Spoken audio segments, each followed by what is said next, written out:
Abonnez-vous sur KMTV New Plus, là où il y aura l'information le plus vrai, le plus frais.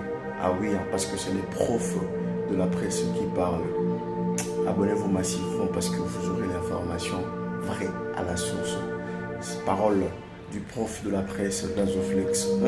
Babi, Zora Moussapena Rouge Karochigawana. Puis, maman reçoit l'information, il y a solo à Moka et à mon Mobimba. Babi, KMTV New Plus, l'information, il y a solo.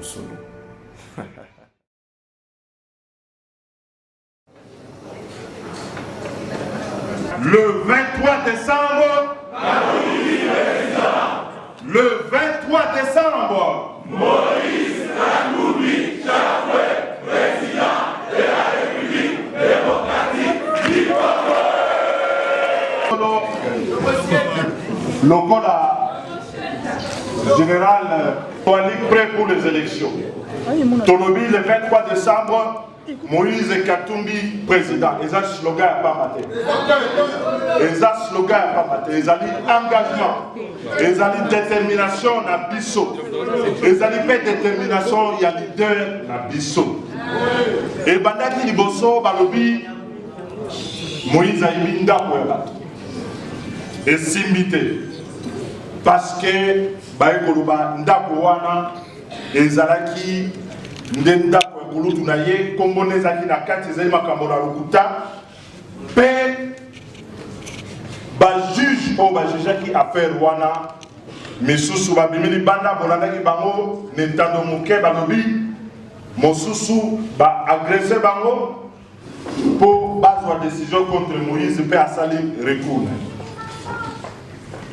e suki wana te tokomi na likambo ya mibale balobi Moïse akotisi ba mercenaire bebo 600 mercenaires na kataka bakoti po ezalaki gouvernement moto alobaki yango balobi Moïse akoti na mandoki akoti na basoda bakoti bamboka bapaya mpe tolobi na bango bolakisa biso basoda wana bazali wana mandoki ezali wana toke na cour suprême boyaki ebele bolandaki batambwisi biso pamba balobi te makambo wana ye na nzela te batindiki yango na mois d'octobre eloko mpe eza ya misato balobi bakokanga Moïse soki atie lokolo na ye awa bakokanga ye parce que ezali nde mikano na leta mais Moïse bango bakanisaki ya kobanga bango balobi Moïse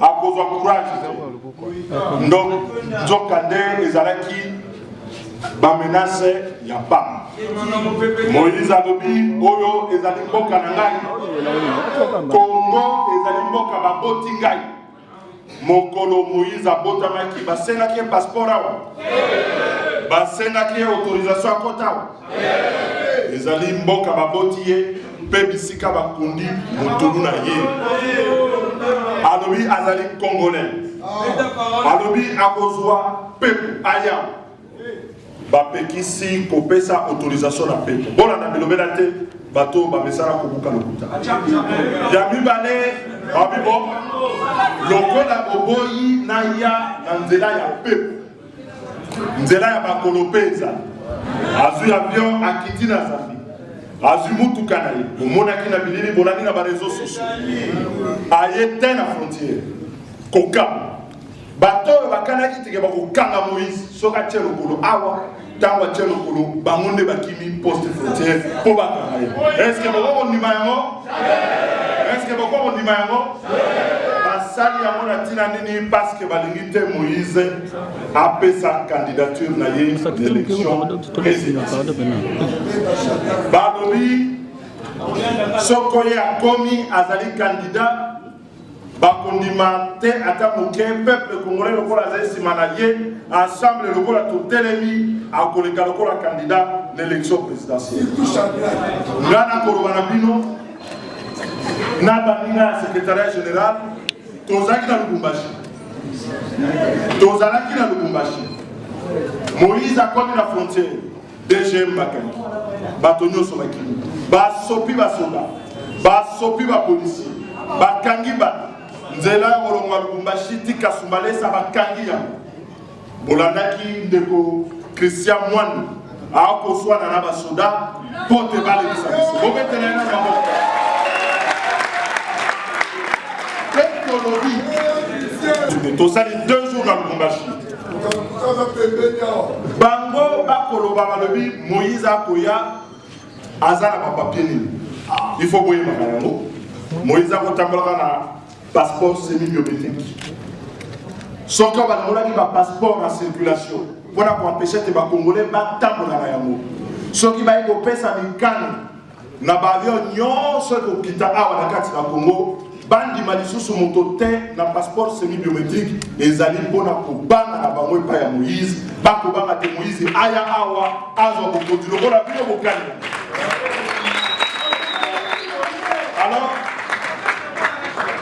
Alors, biso tolobibu.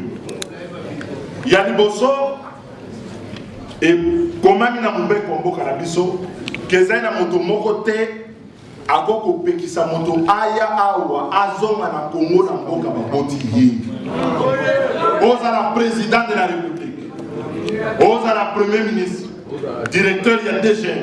Directeur soki ya ANS, soki nini ozaina bakokite ya kopekisa Congolais azonga awa. Ezape na moko te akoki kopekisa te Congolais soko ekomi neleko élection neti sikoyo. Ye abanda kopona banani bakozala ba candidat. Ekomami te. Pe tokondima ngo ata mokete. Na wana biso tolobi boye.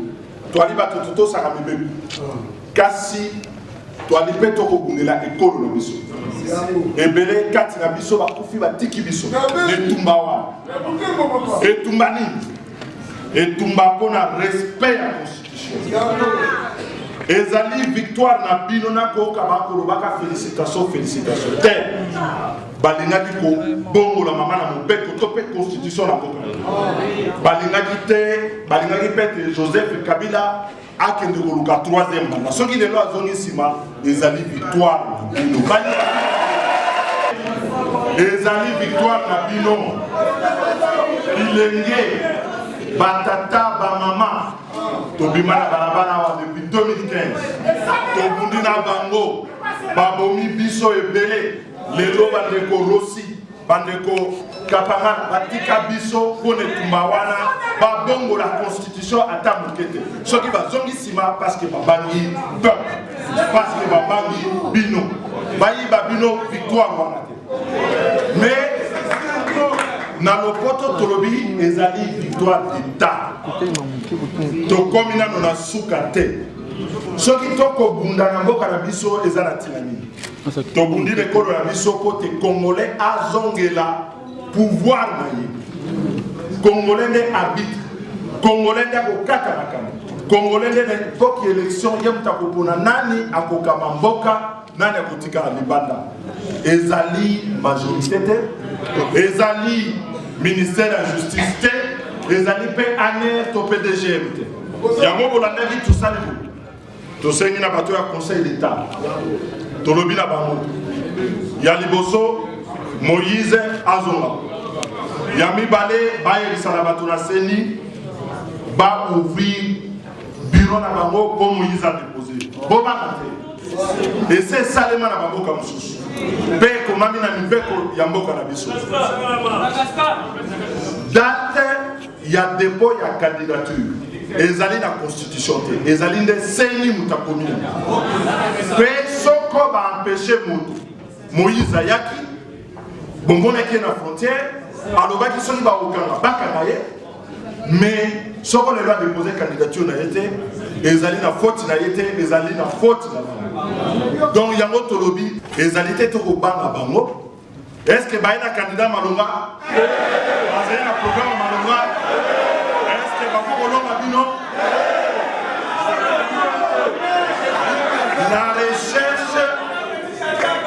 la recherche d'un candidat commun à l'opposition, c'est juste pour éviter la fraude.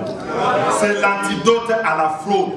Ce n'est pas la condition de la victoire. Et si nous avons des élections libres et démocratiques, nous ne voyons pas comment est-ce que cette majorité qui a échoué va battre l'opposition. Yami Balé, autre béni candidat commun. Bon Kanamaram, Moïse Alobaki, Tolingi candidat commun. Mais les gars, Nayebi Batobane Bazamingiao, Bolanda match. Soko Barça Arobeta Nareal. Bino Bossal équipe, Bino Bassal équipe. Est-ce que vous dites entraîneur à Real a ça la classement à Barça?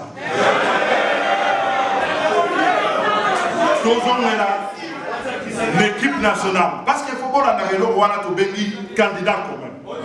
Candidat commun, c'est l'équipe nationale. To bengi batura biso to lobite oyo biso to lingi penda ko cha bu 10 na biso azawana.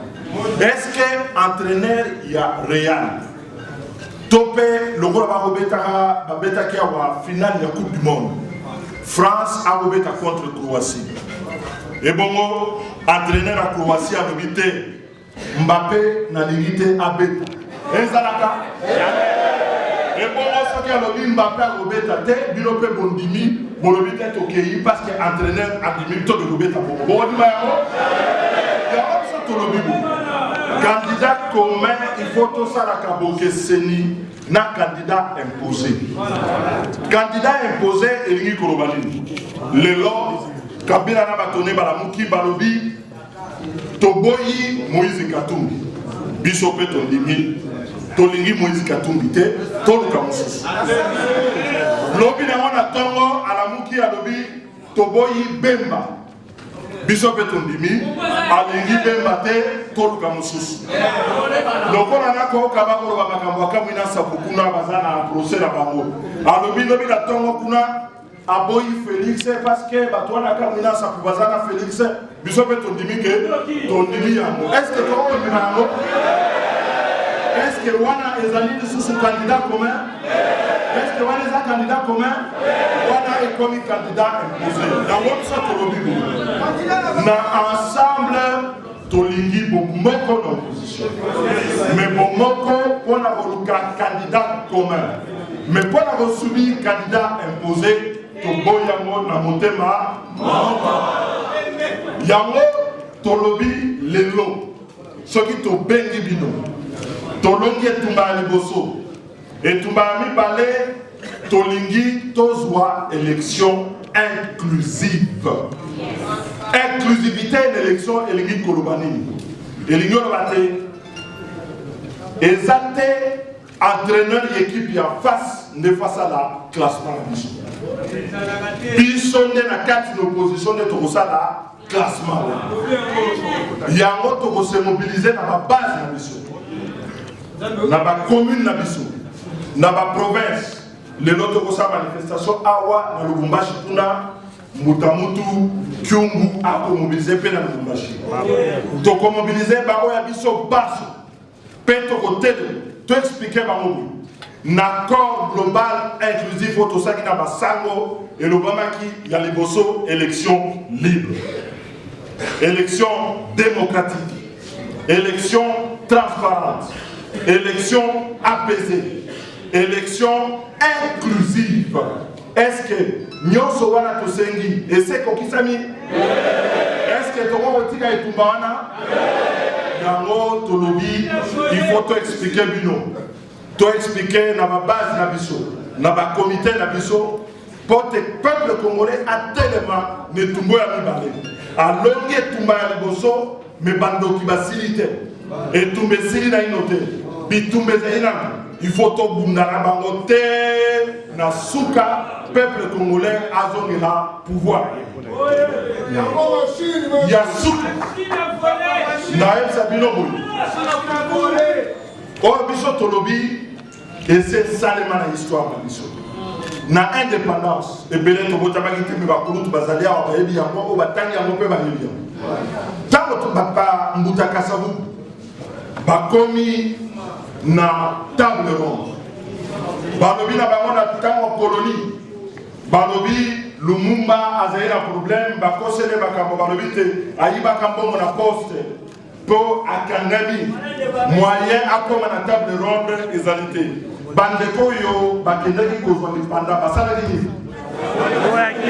basengaki te Lumumba ke Lumumba akoma ebongo bango nyonso base yango tokosenga na bandeko na biso nyonso ya opposition ebele basengaki yango na nzela ya baconférence de presse badéclaration mpe tosepeli na yango mpe tokosenga bango basenga te bomoko bakokotisa na opposition ekambola biso te tozala eloko moko tokanga na bisika moko ndeko Moïse Katumbi oyo abundi mpenza babundisi ye bapekisi akoma awa azonga na Congo mais tumba wana ezali tumba na bino ezali tumba na biso il faut totelema il faut se mobiliser tobana kosenga te lelo tolingi mpenza bonsomi ezonga na kati na mboka na biso soko moyibi akoti na ndako ayibi yo koloba na ye teke te tikelanga télévision soit vidéo tikelanga mesa tika kiti bokosangela ye bino nyonso bobimisie na ndako yango nalobi constitution nane tosami malamu te il faut toluka élection libre démocratique et transparente ya suka mpenza na koloba boye tokokende na élection balobaki tokende na élection tolobaki te tokende na parodie ya élection parce que bakosi bino balobi bazwi dauphin nalinga kotanga komba matike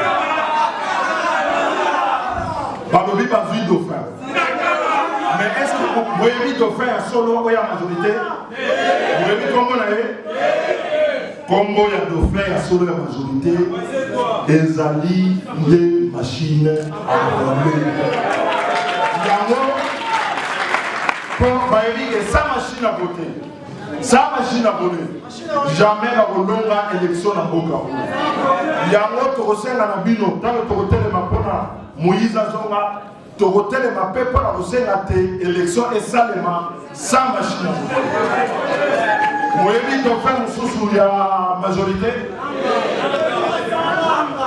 devant na bango dauphin na bango ezali bisika babombisi bavoi babombisi bavoi wana na bavictime il y a plus de 10 millions de victimes bokana balobi soko moto aza na plainte te seke aza na maboko te mais toza na 10 millions bana tambola na balabala awa nayebi ke bato mosusu baza na mwa bakokoso mais bato bazali maboko bakoma 10 millions na mboka oyo ezali mwa pasi yango tolobi boye tokotelema mpona makambo misato ya liboso mpona kosenga te Moïse azo mpe tokosala marche monene ya mibale tolingi élection sans machine à voter ya misato tokoluka te fichier électoral wana basokola yango balongola bato bazangi baprêtre avant tokende na élection mpo te peuple congolais alongo nakopesa bino merci mingi na bolani message na biso mpe na kosenga na bakomite na biso esala mosala malamu to bana sika komobilize bato na biso mpe secrétariat général ekozonga epai na bino na coordination provinciale ya Kinshasa mpo na koprépare marche monene oyo tokosala mpo te bandimela korespecte constitution na biso merci.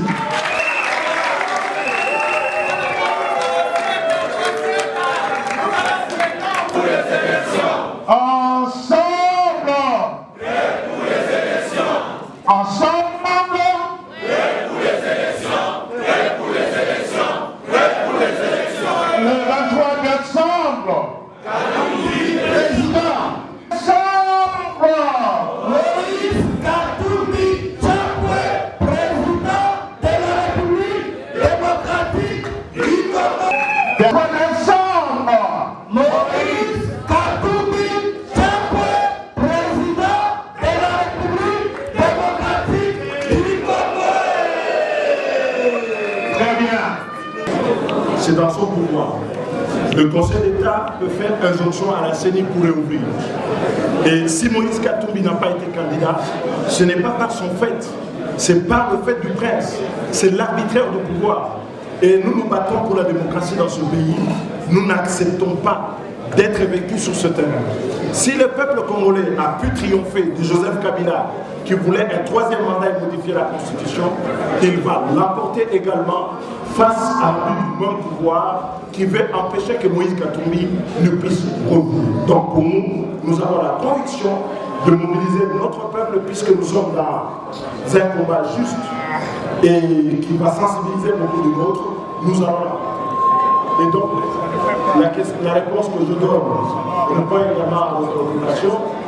Nous n'en sommes pas à considérer aujourd'hui que Moïse ne revienne pas.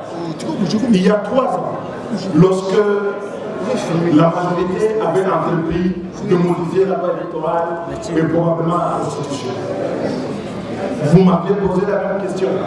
On nous avait posé la même question. Et si Joseph Kabila changeait de constitution, qu'est-ce que l'opposition a fait? Ce que l'opposition a fait, c'était de se battre pour que la constitution ne soit pas changée. Et ce que le peuple congolais doit faire aujourd'hui, c'est de continuer le combat pour que l'élection soit inclusive.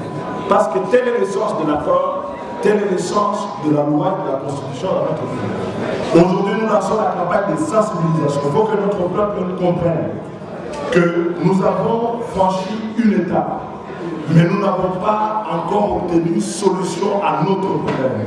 Le problème, c'est la liberté de choix du Congolais pour son avenir. Et cette liberté de choix implique l'inclusivité, la présentation de toutes les offres politiques. Et donc, nous allons continuer les combats pour le retour de Moïse Katumbi. Lorsque nous aurons obtenu ce choix, alors nous pourrons passer à autre chose. Mais la marche vous sera annoncée dans les prochains jours dès que notre population aura compris le sens de notre combat, parce que pour le moment, il y a la désinformation. La désinformation, c'est de considérer que nous avons une démocratie octroyée, que Joseph Kabila a fait un cadeau au peuple. Non, c'est un droit que nous avons conquis de haute lutte. Et la mémoire de tous nos martyrs est encore fraîche pour pouvoir dire nous allons nous battre pour que nous arrivions à la solution finale. La candidature commune comme un choix assumé au sein de l'opposition, oui, mais comme un choix issu des calculs tactiques de la majorité, nous disons non. Nous ne boycotterons pas les élections, mais nous ne rendrons pas à ce pays la possibilité d'avoir une élection qui ne tienne pas compte de tous. Nous avons dit qu'il faut une élection inclusive. Nous avons obtenu un premier résultat, la non-modification de la Constitution, le retrait de la candidature de Joseph Kabila. Maintenant, il faut obtenir le deuxième résultat, qui est celui d'avoir une élection libre, démocratique, transparente. Dans le cadre de cette élection, toutes les possibilités sont ouvertes et Moïse lui-même l'a dit, il est pour une candidature commune. Mais une candidature commune suppose au préalable qu'on ait vidé la question de l'inclusivité. Voilà ce que je peux vous dire. Mais vous savez, l'engagement de Moïse Katumbi, l'engagement de notre plateforme pour faire émerger un candidat commun reste intact. Mais une candidature commune implique au préalable une élection libre, démocratique, transparente et surtout inclusive. Le combat que nous avons aujourd'hui, c'est celui de l'inclusivité. Et nous mobilisons les nôtres pour que le peuple puisse exiger et obtenir, comme il a obtenu la non-candidature de Kabila, obtenir les élections inclusives. La clôture des réceptions des candidatures est consécutive à une décision de la CENI sur le droit. Le droit pour Moïse Katumbi de se présenter est aussi inscrit dans la Constitution, sur le droit. Je suis cartésien. Quand on demande au Conseil d'État, parce que c'est l'organe habilité à pouvoir faire injonction à la CENI de l'ouvrir pour un candidat qui a été empêché par l'abus de pouvoir de présenter sa candidature. C'est logique, c'est le droit. La logique nous quitterait. Et la logique vous a peut-être quitté. Si vous considérez que aller aux élections, c'est accepter d'aller à une parodie d'élection pour laquelle il n'y a ni inclusivité, il y a la machine à voter, Il y a un fichier qui n'est pas nettoyé et qui contient des doublons et des victimes. Ça, c'est manquer de logique. Notre combat est en cohérence avec la Constitution, les déclarations communes de l'opposition, avec l'accord du 31 décembre 2007. Attention, si aujourd'hui, malheureusement cela est représenté par ou certains, nous cédons sur cette question, ça veut dire qu'on aura des élections aux conditions de Joseph Kabila et de sa majorité, sans la possibilité pour le peuple d'opérer un vrai choix. Et nous ne pouvons pas remettre ce combat à plus tard. Nous l'engageons dès à Donc c'est tout à fait logique. Il faut revisiter nos fondamentaux. Ce n'est pas parce qu'un régime veut instaurer l'arbitraire que tout le monde doit se rendre et admettre cet arbitraire. Ndekulezer, autour de nous, Conseil d'État, et Banina de Moussa, mais tous en période transitoire, Balaket Wana, le Séguet des conseils d'État à Tal, on ne peut pas voter, on a mis Colosaï Bouya, Boba Karukomote, Naïli, Yosa, Saint-Thomas, on dit Marançon, il va mettre le coup. Le coup là de l'eau, tu es Séguino, Kabila, on tient Bayate, Togo, ça, Manson, quoi, tient Bayate, peuple de Molé, à Télémaki, paix à Télémaki, à Zodissima, les victoires à peuple de Molé. Dans la campagne de l'exclusivité, Togo, l'autre. Dans les campagnes de extérieure, non. Dans le conseil d'abord, à la candidat, la dissolution sur le monde à Kinshasa. Les autres qui ensemble prêts pour les élections. Vous avez dit que vous avez ensemble extraordinaire. Vous avez sur un candidat provinciaux nationaux. Pétition, vous avez un candidat d'élection présidentielle. Mais vous avez le combat pour le but. Moussa est également un candidat de l'idée parce que un candidat a besoin de mobiliser la casse de base pour les élections et la élection pour le cerveau et la élection pour le libre. Extérieur, avant que ça, Moussa a mieux sauté pour la mission. Bako sur la mission, mais ma casse de la Moussa a la mission sur les photos de l'élection. Tant qu'on a aidé la cité à Oyuba pour négocier, les peuples congolais ont été des extérieurs ailleurs. Les lots, les alliés, histoire de mission, peuple de la mission, dans la carte de la Congo, porté, Bamboka, Babaya, Batora, Kassi, il y a Kosu, la mission. Donc, tout ça, la télévision, et la Liba, la Négozali, et la Wakati, et la paix en progrès. Mais en tout cas, les autres Tobani, les alliés des peuples à la unité, ailleurs, élection. Celui qui avait appelé ses candidatures était élément de élection et comme libre. Élection de comme libre, soit comme on soit coach à l'Ibaya, ballon affectif, ballon de machine à voter. Père la candidate et tous amis, tous à la liberté à aucun moment. Nous avons le sac à l'issue, nous avons le sac à l'issue. Leader de la mission, ma collègue Antena, c'est à pour la porte de la ou à les aller ma camboya.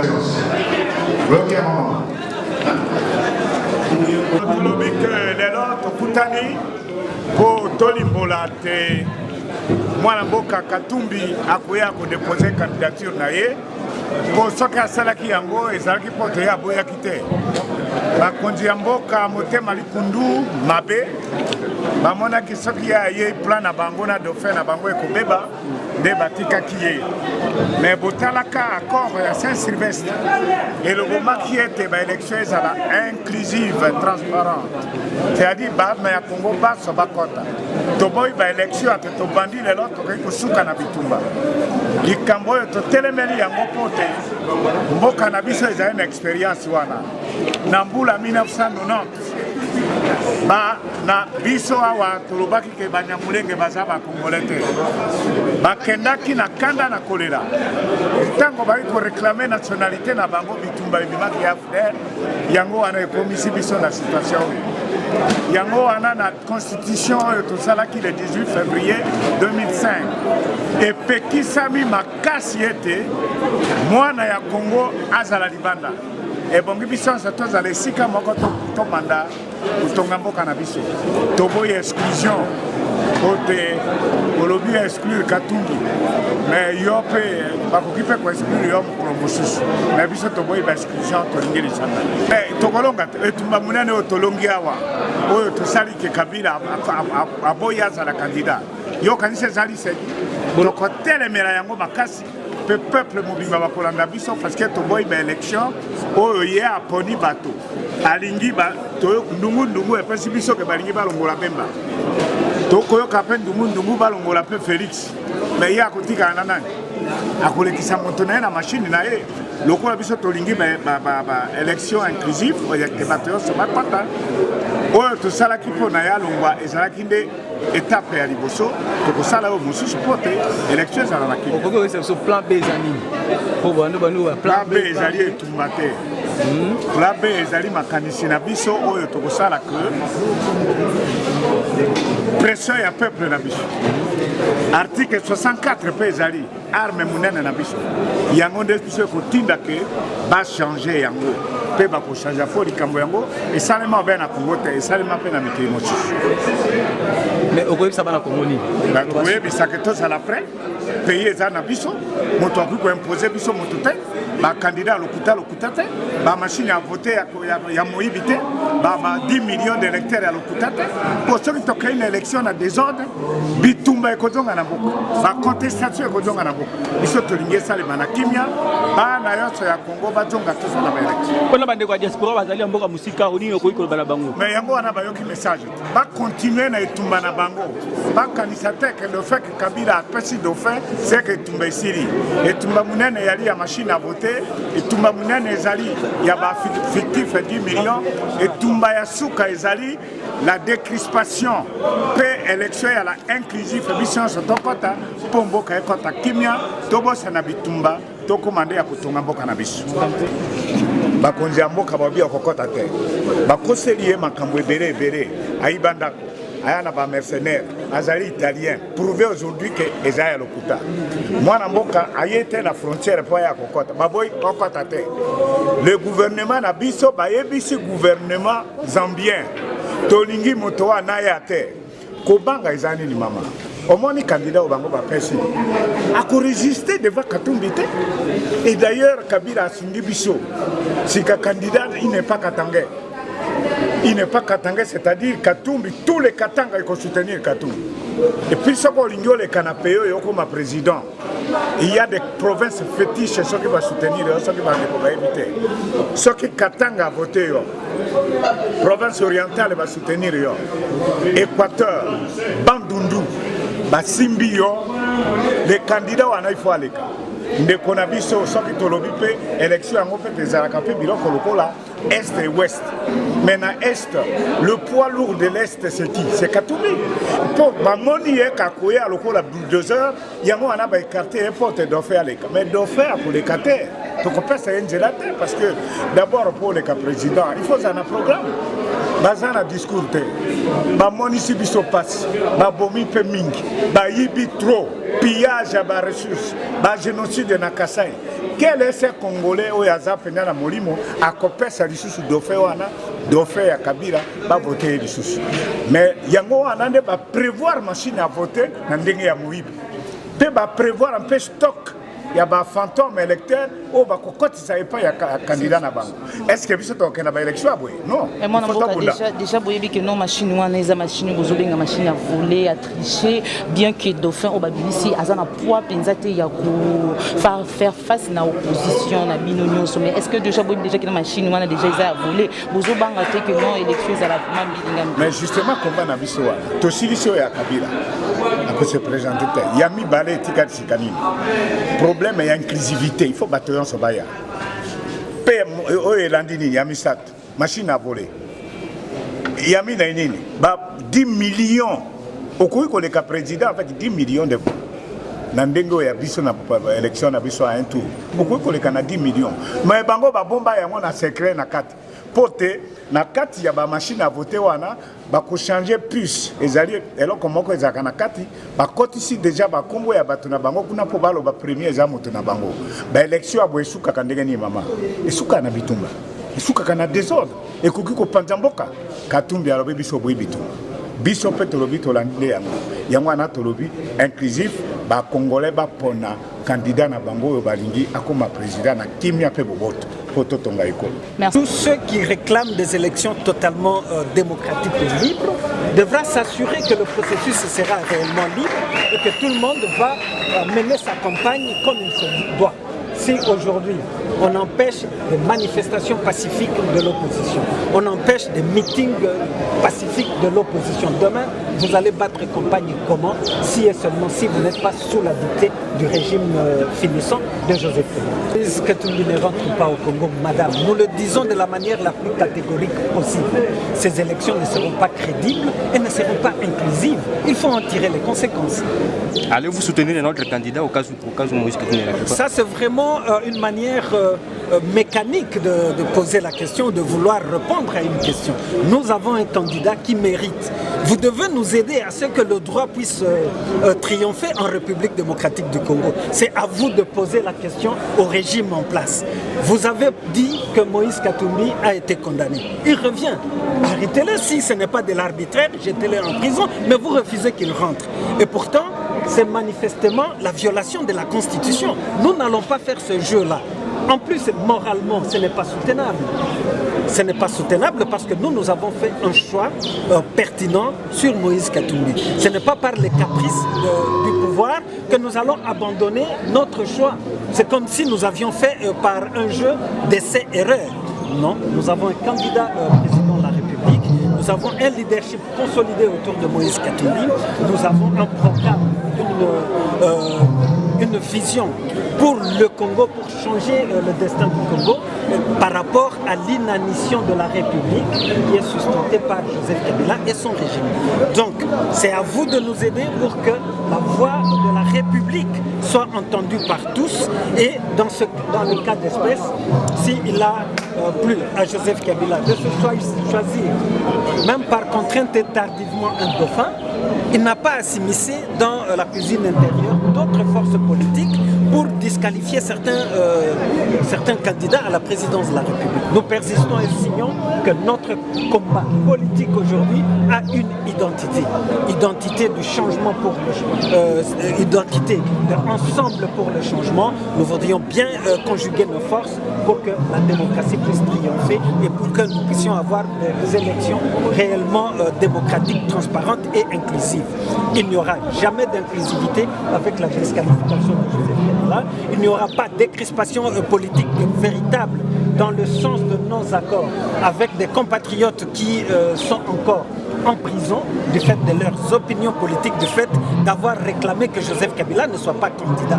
Alors faisons une chose et son équivalent à la fois pour ne pas agir par des ambivalences. Toutiko lancé campagne Nabiso Tolobi, campagne pour la élection inclusive et crédible. Elingi Kolobak naba élection inclusive motomoko te azana ndingisa ya kopekisa moninga mosusu akoka proposer candidature na ye lelo biso na ensemble pour le changement boiti komona que candidat na biso à la présidence de la République azali empêché ya kozonga na mboka ya ko déposer candidature na ye yango nde tolobi et kozala processus moko inclusif te et sengeli majorité au pouvoir oyo yali ko instrumentaliser CENI bakoka ko lever ba restriction nyonso toana Moïse Katumbi akoka pe kozonga a participer na élection elongo na baninga soki ba mesure wana yali lever te tokosama te élection yango ekozala inclusif te ya mibale crédibilité ya élection etali processus mobimba bali ekotengama kaka na machine à tricher oyo bayebi que bango bali lisusu na faveur ya peuple congolais te batengama kaka na machine wana po bakoka koyiba bavoi ya peuple congolais esika wana mpe totelemeli yango toboyi yango tolingi peuple congolais azala respecté ndenge mpe asalaki pression po Joseph Kabila azala lisusu candidat na succession na ye te peuple congolais a continué pression pour que Moïse Katumbi akoka kozonga et puis obstacle nyonso eyali mpona régularité ya baélection ekoka kozala leve tolingi ndenge ye Kabila asi aponi Ramazani Shadari me atika mpe mosusu te atika Shadari andongwana na Moïse Katumbi de soki Shadari alongi tokobeta maboko mais toyebi ke ali na poids politique ya kondongwana na Moïse Katumbi te yango nde eyopesa bango kobanga na kipelekese lelo bakomi ke bakokondane Moïse Katumbi moto mosi bokondane alingi azonga soki mpe condamnation yango eyali ya solo bokoka obwake na boloko mais bino bobangi bopekisi akoka kozonga na mboka na biso eyali mpe na violation ya constitution na biso particulièrement na article 30 ya constitution que soki dictature elingi koimpose biso schéma na ye esengeli kaka tolanda schéma wana na bino nyonso est-ce que boali convaincu que esengeli que Moïse Katumbi injustement azala disqualifié na maponono soki boali convaincu te alors bo landa biso na ndikiso toti kopesa na ensemble pour le changement pour que ba élection yango ezala ya sembo penza kokako pe kozala ya kokotisa moto nyonso ya ali na projet de société pona kobongisa bomo ya peuple congolais akoka pe ko participer na élection wana soki to tombola ki mitu te soki to tombola ki maboko te alingaki a imposer biso troisième mandat na ye bokako swana bandeko nyonso ya diaspora po babundi makasi ya solo yango nde epesaki pe konzo na peuple congolais na kati ya mboka tokoka pe kozala na bopikiliki Kabila akoka ko imposer biso te yango nde tosengi bango pe lisusu bafungola miso bakontinue na pression po élection ekoka kozala ya solo inclusive tolingi kokende na parodie ya baélection te baélection ya nyamu te po ekozala obele vote-toi pour que je m'y mette pour que Kabila azongisela biso Kabila mosusu oyo akozala na obele na logique ya ye po pasi et continuer na kaka na kati ya mboka na biso yango toboyi totelemeli yango penza bango pe bakoka yambo ezali kolakisa na bayi molongo te na bayi mboka te tondimite tolengo nde Kabila kotamasa makambo lo makondo omoni bandeko na ngai balanda biso lelo boye bango tala malamu banda to banda makambo basala nyonso kaka mpona kosepesa motu moko nyonso esalemaka mpona kosepesa Kabila nyonso c'est-à-dire que même peuple batie pembeni peuple tolinga na forma lopoto peuple souverain aza mpena pembeni ena baélection azali koya alibere promotion électorale alibere yango azala lokola arbitre ajuge donc akoki kopekisa te ndeko Katumbi Moïse azonga po etati candidature na ye ndenge tozokende boye il faut moko na moko ayeba yango malamu que Katumbi aza koya a déposé candidature na ye et puis peuple ye moko dako décider dako juger ye soit akovote ye te soit akovote ye. KMTV please KMTV chaîne Abino Asika KMTV chaîne ya information KMTV chaîne culturelle Oyo nyonso azali koyoka biso na minute o c'est votre humble serviteur Léon. Je sais que beaucoup de là KMTV et na bilili ya sika KMTV et pour na ba manifestation na bino nyonso